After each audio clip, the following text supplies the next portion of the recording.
Ang programang ito ay rated SPG. Striktong patnubay at gabay ng mga magulang ang kailangan.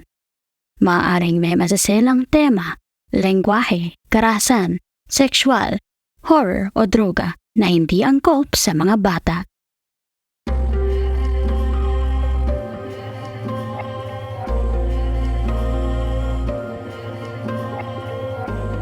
Ang nakaraan, naaksidente ang anak ni David. Kailangan ng malaking halaga para sa maselang operasyon nito sa ulo. Labag man sa kalooban, ipinagkanulo ni David kay Don Satur si Alvaro dahil sa 2 milyong pisong nakapatong sa ulo ng naturang pinsan. Pero sa bandang huli ay tinutulan ni David ang patraidor sanang pagpatay ni Buhong kay Alvaro. Nagalit si Buhong at napagbalingang utasan sa baril si David. Dahil doon ay naalarma si Alvaro. Nagkaroon ng madugong labanan, Alvaro kontra Buhong at mga tauhan nito, hanggang sa ang matira na lang ay sina Alvaro at Buhong.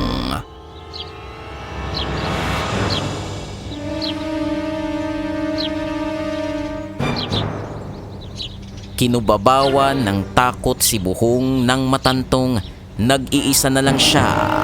Parang asong bahag ang buntot na sumakay ng van. Pinaharurot nito iyon. Hinagilap ni Alvaro ang bazooka at sinipat ang papalayong van. Matatakasan mo si Satanas, pero ako ay hindi! Pinaputok niya ang bazooka. Sabog ang van.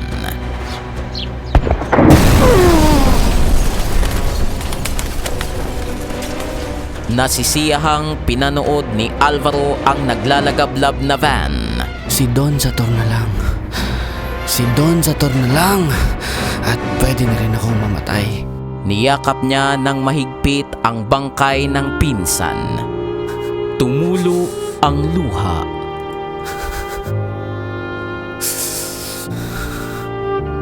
Marami ng anghel ang nadamay sa kademonyohan mo, Satur. Dapat ka na talagang itaboy sa impyerno.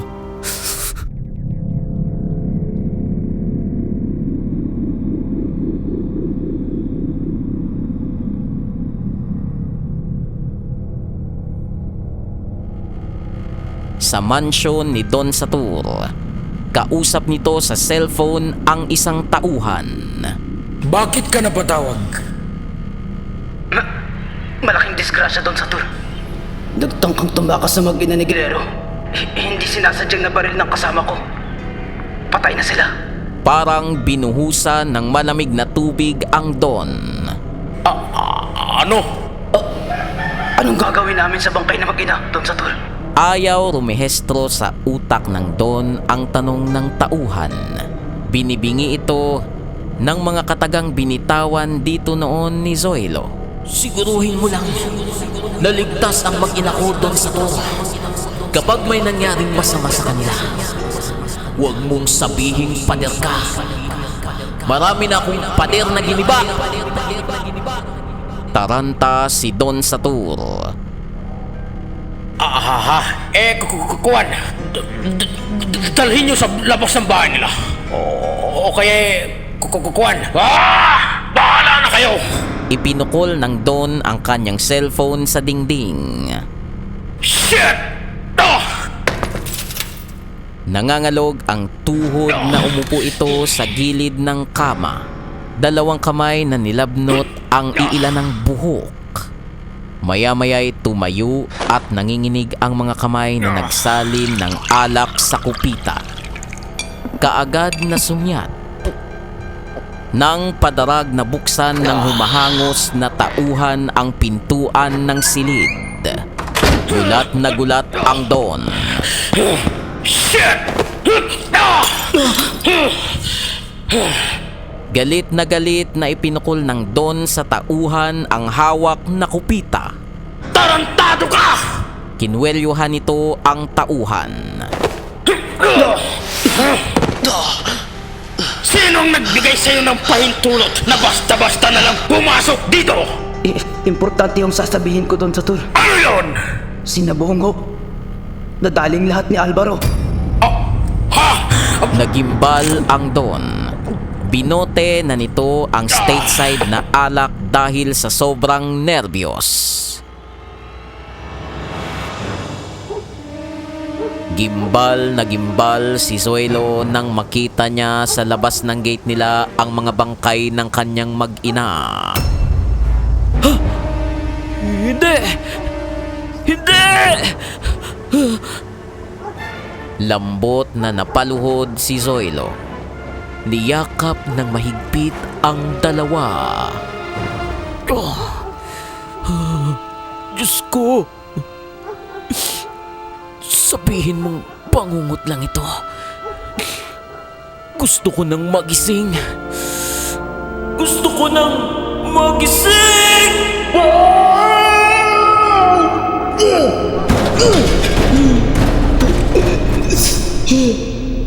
Pero totoong wala na sina Mary Ann at Jepoy. Ang pinakamamahal niyang mag-ina. Ang lahat-lahat sa kanyang buhay. Oo, bangungot nga iyon. Bangungot ng totoong buhay. Hanggang sa mailibing ang kanyang mag-ina ay tahimik pa rin si Zoilo. Kung anuman ang iniisip, siya lang ang nakakaalam. Dumidilim na ay nasa sementeryo pa rin si Zoilo. Palipat-lipat ang kanyang paningin sa mga puntod ng kanyang mag-ina. Naalarma si Zoilo nang makarinig ng ingay ng natapakang siit. Mabilis siyang pumihit, sabay bunot at kasa sa tagiliran ng 45. Maagap na nagsalita ang pangit na kuba. Wag! Pamilyar kay Zoilo ang boses ng kuba. Inalis niya sa pagkakatutok ang baril. Oh, Alvaro? Ako nga, Nong.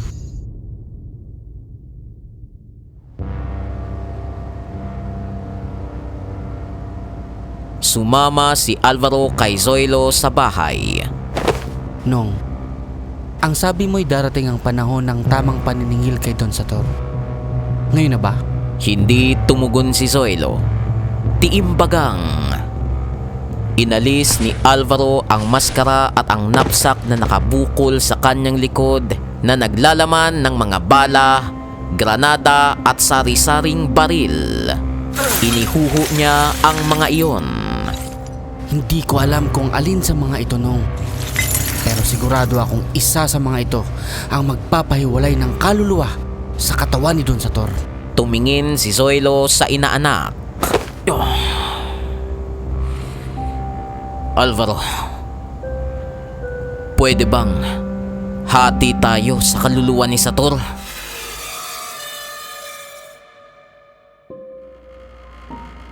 Sa mansyon, hindi matahimik si Don Sator. Tuksong laging umaalingaw-ngaw sa isipan nito ang makamandag na banta ni Zoilo. Bunga nooy yumayak-yak sa katauhan nito. Dambuhalang takot na nadagdagan pa ng isang dambuhalang takot. Si Alvaro na inakala nitong sisiw ay isa palang mabangis na agila. Nagulat pa ang Don nang tumunog ang telepono. Pinanlakhan nito ng mata sa narinig sa auditibo. Humanda ka, Labrador. Gigipain na kita. Si Zoilo ang nasa kabilang linya. Ibinagsak ng Don ang auditibo. Muling tumunog ang telepono. Tinawag ni Don Sator ang isang tauhan. Asgard! Halika! Dali! Bakit ho? Don Sator? Sagutin mo ang telepono! Dinampot ng tauhan ang auditibo. Hello? O ano? Si Zuelo ba? Hindi ho. May ialok lang ho sa inyo. Kinuha ng Don ang auditibo sa tauhan. Hello? Sino ito? Malapit ka na, Labrador. Aalukin lang sana kita ng kabaong. Boses ni Alvaro iyon. Napasigaw sa nerbiyos ang Don. Nabitawan ang auditibo.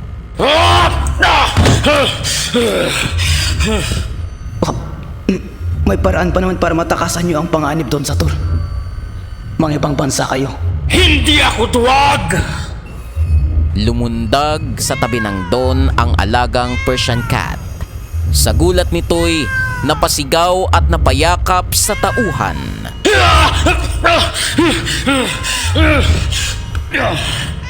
Teka, may naisip ako doon sa tour. Paano kang may maiisip? Wala ka namang isip!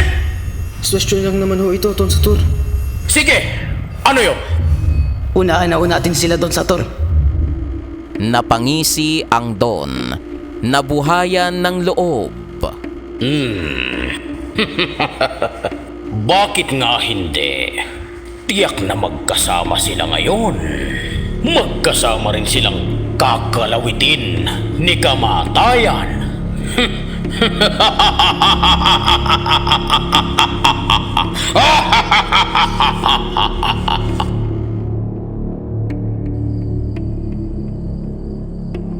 Piling-piling mga tauhan ang inihanda ng sukab na Don. At nang gabi ring iyo'y pinalarga na nito patungo sa lugar ni Zoilo. 2 kotse. Puro malalakas ang armas. Pagdating dooy, pinagbabaril ng mga ito ang bahay ni Zoilo. Nagmistula yung alkansya ng bala. Nagutos ang pinuno ng mga goons. Pasukin! 3 ang tumalima. Dulo ng 45 ni Zoilo ang sumalubong sa kanila. Humagis ang mga ito nang magbuga ng kamatayan ang baril ng magiting na pulis.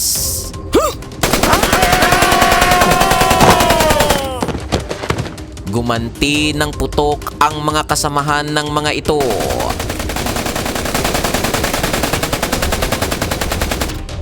Mabilis na nakapangubli si Zoilo. Biglang litaw ni Alvaro na may granada. Magmerienda muna kayo ng atis. At ihinagis ni Alvaro ang granada sa mga ito.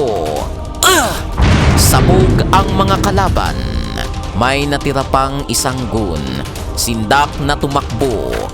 Pero hindi hahayaan ng magninong na makatakas iyon. Sanlaksa pang kasalanan ang maaaring gawin yon.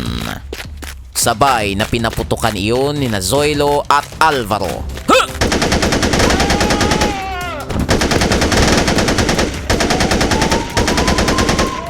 Umagaw ng atensyon ng magninong ang sirena ng mga paparating na patrol cars. Magtago ka, Alvaro. Nakapagtago si Alvaro bago dumating ang 2 patrol cars. Lumapit ang mga pulis kay Zoilo. Anong nangyari dito, sir? Kaswal na tumugon si Zoilo. Sinalakay ako ng mga kalalakihang yan. Ang dami nito, sir, ah. Natumba niyong mag-isa? 2 kami. Ako at ang aking Anghel de la Guardia. Napakamot sa ulo ang pulis. Sumingit ang isang reporter. Major Guerrero, sino sa palagay niyong mga ito? 100% sigurado si Zoilo na tauhan ni Don Satur ang mga iyon. Pero pinili niya ang magsinungaling. Hindi ko alam. Maraming galit sa akin. At tinalikuran na niya ang mga ito.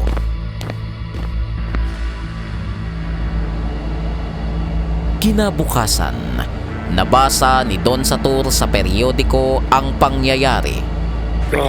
Demonyo! Demonyo talaga ang girerong yon! Nilamukos ng Don ang periodiko.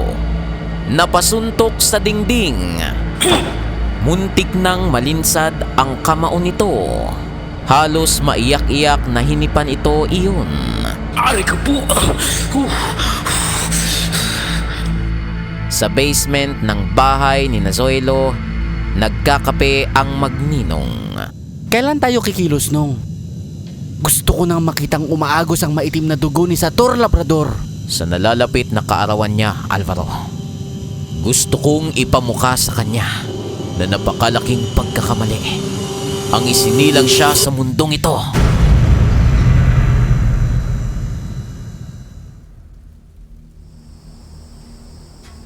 Sa rest house, kaharap ni Don Satur si Kamatayan. Kahit hindi mo sabihin, sigurado akong mabigat ang problema mo, Don Satur. Kinontak mo ang grupo namin eh. Mukhang bungo si Kamatayan. Mukha pa lang nito, katatakutan na. Talagang mabigat, Kamatayan. Napakabigat. Sumasakit na nga ang ulo ko. Sino bang nagpapasakit sa ulo mo, Don Satur? Dalawang tao lang, Kamatayan. Dalawang tao na parehong demonyo sa tapang. Ang isa ay si Major Suelo Guerrero. Matinik na pulis ang ungas na yon, Don Satur. At ang isa pa ay ang patapon na inakala kong sipuning sisiw. Pero isa palang mabangis na agila. Si Alvaro San Diego. Sounds familiar. Pero huwag kang mag-alala, Don Satur. Kayang-kaya namin sila. Sila'y dadalawang demonyo. Kami 6 ng mga tauhan ko. Kahit hindi na ako bilang, sa mga tauhan ko na lang puro mga dating Scout Rangers na inasa ko pang lalo sa pagkikipaglaban. Diyak na hindi sila uubra. Gusto mo bang subukan, Don Satur? 10 tauhan mo laban sa 1 tauhan ko. Hindi na. Magtiwala ako sa iyo at sa mga tauhan mo. Wala akong iniutos sa inyo na hindi nyo nagawa. Kung bakit ngayon ko lang naisip na kayo lang pala ang solusyon sa aking problema. Bueno, saan namin sila matatagpuan ngayong gabi? Mahirap nang matagpuan si Guerrero. Nabulabog siya kagabi. Si Alvaro'y mas lalong hindi ko alam kung saan siya matatagpuan. Anyway, kinontak ko kayo para manatili sa likuran ko. May palagay ako na pinaghahandaan ng dalawang yon ang paglusob sa akin. Kung gayoy, hilintay na lang natin ang pagsuong nila sa kanilang kamatayan. Siya nga pala, Don Satur. Mas lalong tumaas ang presyo namin ngayon. No problem, Kamatayan. Tinampal ni Kamatayan ang pang-upo ng magandang kasambahay na nagsilbi sa kanila ng alak at pulutan. Alam mo na siguro ang mga bisyo namin, Don Satur. Oo, Kamatayan. Alak at babae. Ayaw ko ng basta babae, Don Satur. Gusto ko'y artista. Alam ko, Kamatayan. At walang problema.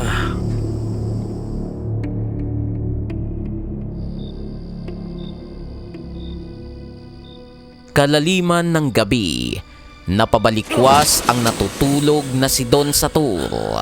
May nagbukas ng pintuan ng kanyang silid. Sino yan? Lumantad ang hindi inaasahang panauhin. Ako ito, Satanas. Si Guerrero. Kumusta ka na? Patuloy pa rin ba sa paghaba ang mga sungay mo? Maliksing kumilos ang Don. Kukuhanin ang baril sa ilalim ng unan. Pero daang beses na mas maliksi si Zoilo. Sa isang iglap ay nabunot ang 45. Naikasa sa tagiliran at naitutok sa bumbunan ng Don.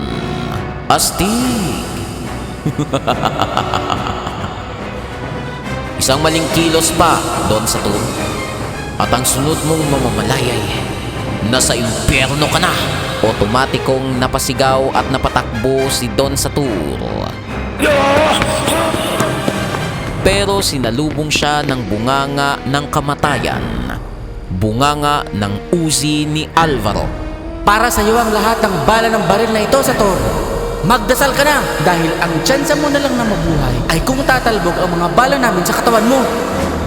Luhod at luha sa pagsusumamo ng Don. Wag! Maawa kayo! Sabay na nagpaputok ang magninong. Sumisigaw na nagising ang Don.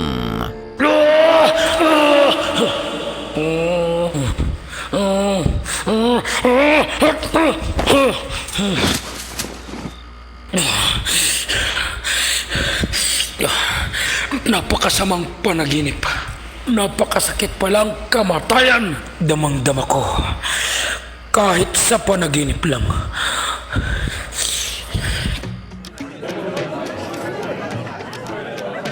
Sa private resort ni Don Satur, nagkakasayahan.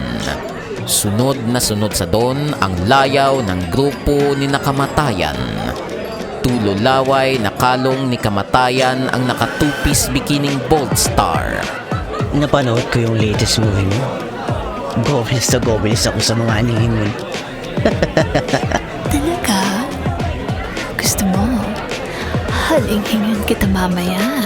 Pilya ka ha? Pinupog ng halik ni Kamatayan sa leeg ang Bold Star.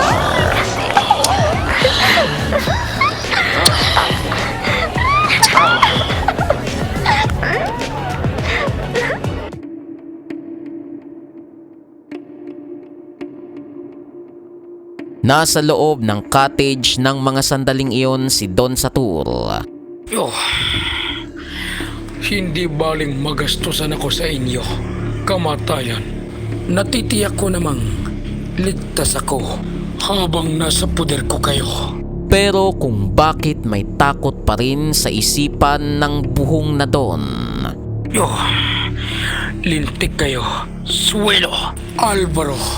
Matatahimik lang ng lubusan ang aking kalooban kapag nakita ko kayong nakahiga sa kabaong. Ganoon na lang ang gulat ng Don nang biglang may humawak sa balikat nito. Ha? Si Kamatayan. Bakit lagi kang tulala doon, Satur? Nalalapit na ang iyong karawan. Dapat ngayon pa lang, nagsasaya ka na. Huwag mong isipin sina Zoilo at Alvaro. Akong bahala sa kanila. Hindi ka maan. Pagkaalis ni Kamatayay, nahiga sa kama si Don Satur. Bakit nga ba ako mag-aalala? Nasa likod ko naman si Nakamatayan. Lumalabas tuloy na parang wala akong tiwala sa kanilang kakayahan. Pilit na pinapatay ng Don ang daga sa dibdib. Kayang-kaya ni Nakamatayan ang magninong na yon. Kayang-kaya.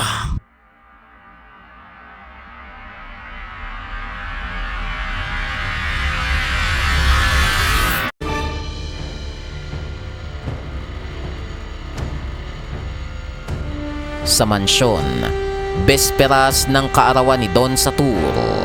Don Satur, may nagpadala sa inyo ng regalo. Inabot ng tauhan sa Don ang kahon ng regalo. Kanino kaya galing ito? At napaaga naman yata. Excited na binuksan ng Don ang regalo. Pero ganoon na lang ang gimbal nito nang makita ang laman ng kahon. Lapida. Lapida ng Don. Nakaukit doon na mamamatay na ito kinabukasan. Ang nagpadala, ang magninong. Nabitawan iyon ng Don sa sobrang nerbiyos. Tubig! Ikuha mo ko ng tubig. Oo. Sandali lang ho. Susundo ako ng bumbero. Isang taasan lang ng Don ang isang basong tubig. Lumapit si Kamatayan. Anong problema dun, Satur? Sina Suelo at Alvaro pinadalhan nila ako ng lapida. Para yun lang ay para ka nang nakakita ng sandamakmak na multo. Huwag mong intindihin ang mga pananakot nila. Hanggang dun lang sila. Hanggat nasa likod mo kami, hindi ka maaano. Inakbayan ni kamatayan ang Don. Birthday mo na bukas. Ang dapat mong gawin ay magsaya, magsaya at magsaya. Tinatawanan lang ang mga pananakot. Nakihalakhak ang Don. Halakhak na walang lutong. Nakabahid pa rin sa mukha nito ang takot.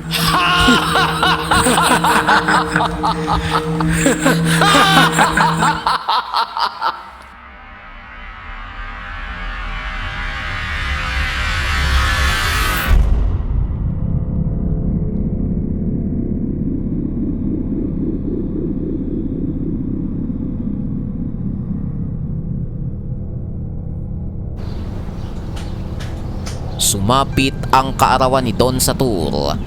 Tahimik na tahimik ang mansyon nito. Wala roon ang selebrasyon. Isang pinagkakatiwalaang tauhan ang lumabas. Nakarinig ito ng sitsit mula sa kabilang malaking puno sa bakuran. Sa pag-aakalang isang nagbibirong kasamahan lang ang sumitsit ay nakangising tinungo ang puno. Si Tiagong Luga siguro to. Pero laking takot nito nang makita ang nasa kabila ng puno, ang magninong. Naku po! Maagap na hinawakan ito ni Alvaro. Hep, huwag kang mag-iiskandalo. Sasabog ang kulangot mo. Saan nagsiselebra ng kanyang kamatayan ang demonyo mong amo? Saan? Pandalas na umiling ang nanginginig sa takot na lalaki. Hindi ko alam. Mabilis na bumunot ng 45 si Zoilo. Ikinasa sa takong ng sapatos at itinutok sa bibig ng lalaki. Kumanda ka na. Hetong mikropono! Alam ko pala, Major Guerrero. Alam ko kung nasan si Don Satur. Sinabi ng lalaki ang kinaroroonan ni Don Satur. Idiniin ni Alvaro ang pagkakasakal ng braso niya sa leeg nito. Sigurado kang hindi mo kami ginugoyo? Nagsasabi ho ako ng totoo. Huwag niyo akong papatayin. Ayaw ko na kay Don Satur. Lalayo na ako. Magaling! Ano ang plano mo? Magtatayo na lang ako ng sarili kong sindikato. Binali ni Alvaro ang leeg ng lalaki. Balasubas! Maya-maya pa'y gumuguhit na sa kahabaan ng kalsadang patungo sa bahay bakasyon na ng Don ang owner na sinasakyan ni Zoilo at Alvaro. Habang nasa daay, pinaplano nilang mabuti ang gagawin.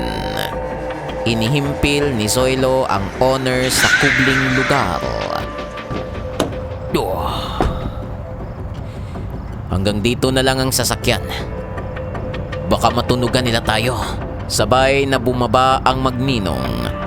Tig-iisa ang hawak na machine gun. Tanda mo ba ang sinabi ko sa iyo noon, Alvaro? Oo, Nong. Hati tayo sa buhay ni Don Satur. At humakbang na ang dalawa patungo sa labanang matiraang matibay. Masayang-masayang nakikipag-inuman sa mga bisita si Don Satur. Oh, sige lang ng sige. Walang ubos ang alak at pulutan dito. Sa totoo lang, kumpadre, ilang taon ka na ngayon? Oh, bakit ko ba ipaglilihim?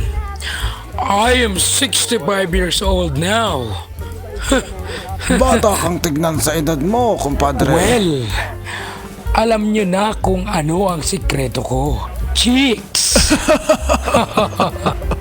Pero kung nabubuhay pa si kumadre, hindi uubray ang kapablingan mo, dre. Tama ka.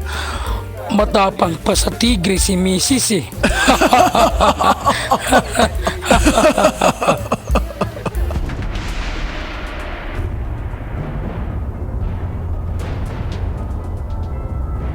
Sa labas, nagulat ang isang bantay nang masilip sa largabista ang papalapit na magninong.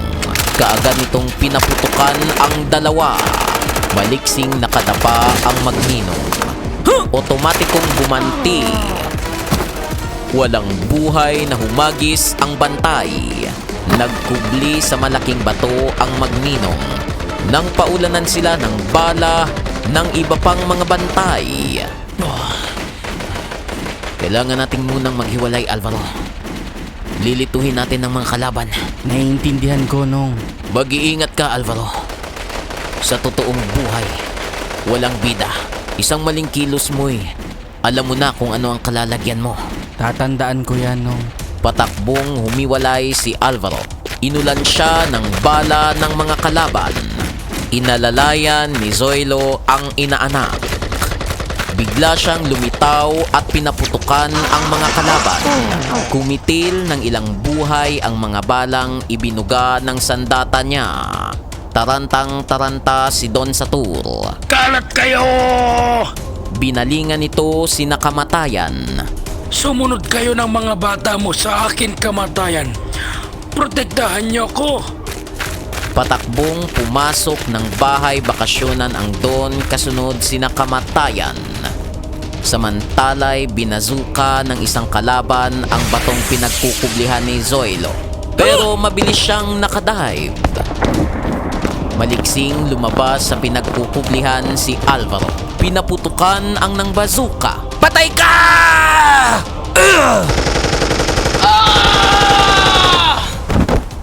Painit ng painit ang labanan. Parang winawalis ang mga kalaban sa mga kamay ng magigiting na magninong. Sa kinaroroonan ni na Don Satur. Huwag ninyo kong pababayaan, kamatayan. Doble ang ibabayad ko sa inyo. Kahit triple pa. Cool ka lang, Don Satur. Makalusot man sa mga tauhan mong magninong na yan. Sa amin ang mga tauhan ko'y tsak na hindi. Patayin mo ang daga sa dibdib mo. Baka yan ang lumagot sa buhay mo. Nakapasok na sa bakuran ng bahay bakasyonan ang magninong. Bawat kalabang humarang, itinutumba. Takot na nangagkubli sa ligtas na lugar ang mga bisita ng Don. Nakatsyempong makapasok ng bahay bakasyonan si Zoilo. Susunod sana si Alvaro pero pinaputukan siya ng mga tauhan ni Kamatayan. Nagpagulong-gulong si Alvaro hanggang sa makarating sa kubling lugar. Napansin niyang nagdurugo ang kanyang sintido. Anak ng babaeng puto, nadaplasan ako! Yung lantad ni Alvaro, gigil na pinagbabaril ang mga tauhan ni Kamatayan. Pero parang palos sa liliksi ng mga ito, ni isay walang tinamaan si Alvaro. Naglabas ng granada si Alvaro. Mga walang hiya kayo! Tingnan ko ang liksi nyo rito! Tinanggalan ni Alvaro ng pin ang granada at inihagi sa kinaroroonan ng mga tauhan ni Kamatayan.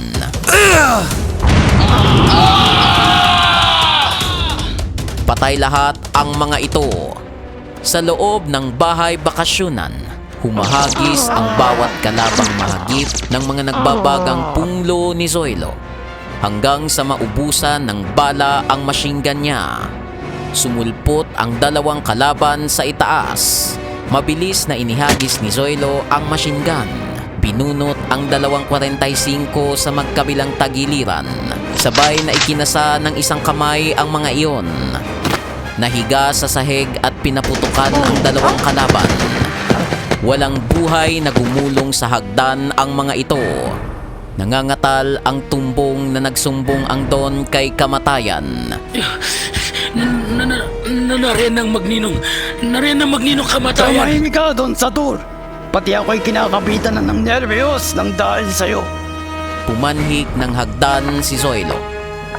Biglang lantad si Kamatayan. Pinaputukan siya ng uzi. Nadaplisan sa balikat si Zoilo. Nawalan ng panimbang habang unay ulo at pati hayang dumudos-dos pababa ng hagdan ay nagpapaputok.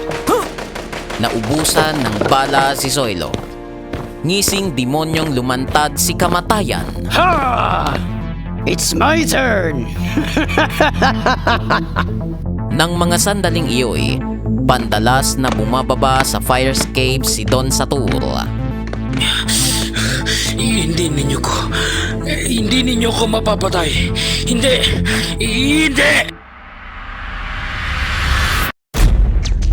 Si Alvaro'y tuloy sa pakikipaglaban sa labas. Mabangis pa sa leon. Samantala'y mayabang na lumapit si kamatayan kay Zoilo. Baka may gusto kang sabihin bago kita tudasin, Gidero. Meron nga. Kung hindi mo sana inuna ang yabang, sana'y natupad ang ambisyon mong patayin ako. Inihampas ni Zoilo ang puluhan ng 45 hawak ng kanyang kanang kamay sa kaliwang sintido ni kamatayan.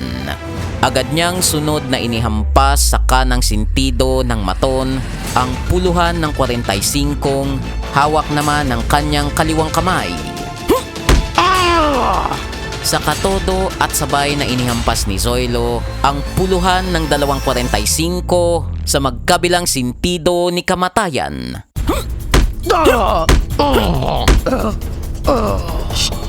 Walang buhay na bumagsak si kamatayan. Magkakasama na kayo ng kuya mong si Satanas!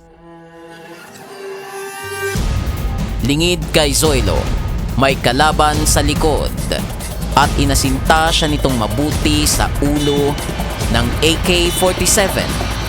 Umalingaw-ngaw ang nakatutulig na putok. Sabog ang ulo na padapang bumagsak ang kalaban. Binaril ito ni Alvaro bago pa nito mapaputukan si Zoilo. Munti ka na, Nong. Salamat, Alvaro. Hindi napansin ni Zoilo at Alvaro ang isa pang kalaban.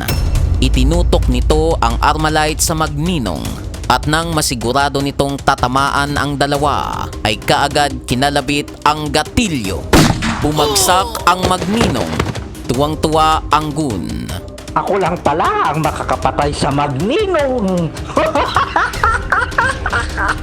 Nang biglang pumutok ang baril ni Alvaro, humagis ang kalaban.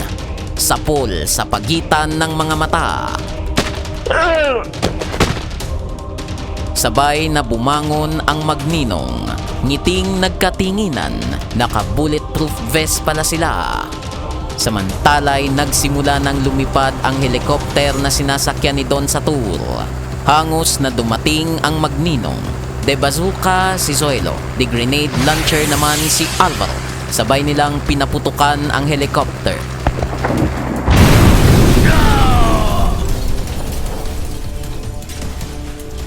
Sabog ang helikopter. Sa paningin ng magninong, nagliliwanag na parol ang sumabog na helikopter. Pasko sa kanila ang kamatayan ni Don Satur. May mga pulis na nagdatingan. Lumapit kina Zoilo at Alvaro ang namumuno. Huwag kayong mag-alala, Major Guerrero. Wala kaming nakita. Maagap na nagsalita si Zoilo. May nakita kayo, Tenyente. Pero sana ay malaman ng marami na ang pinitas naming mga bungay, bulok at laso ng lipunan. Tama si Ninong, Tenyente. Susuko kami kapag natuto ang katarungang magtarak ng kanyang tabak sa tunay na burak, kahit na mapilak. At humakbang ng palayo ang magninong. Buo sa dibdib ang pinakamalaking hamon na iyon sa batas.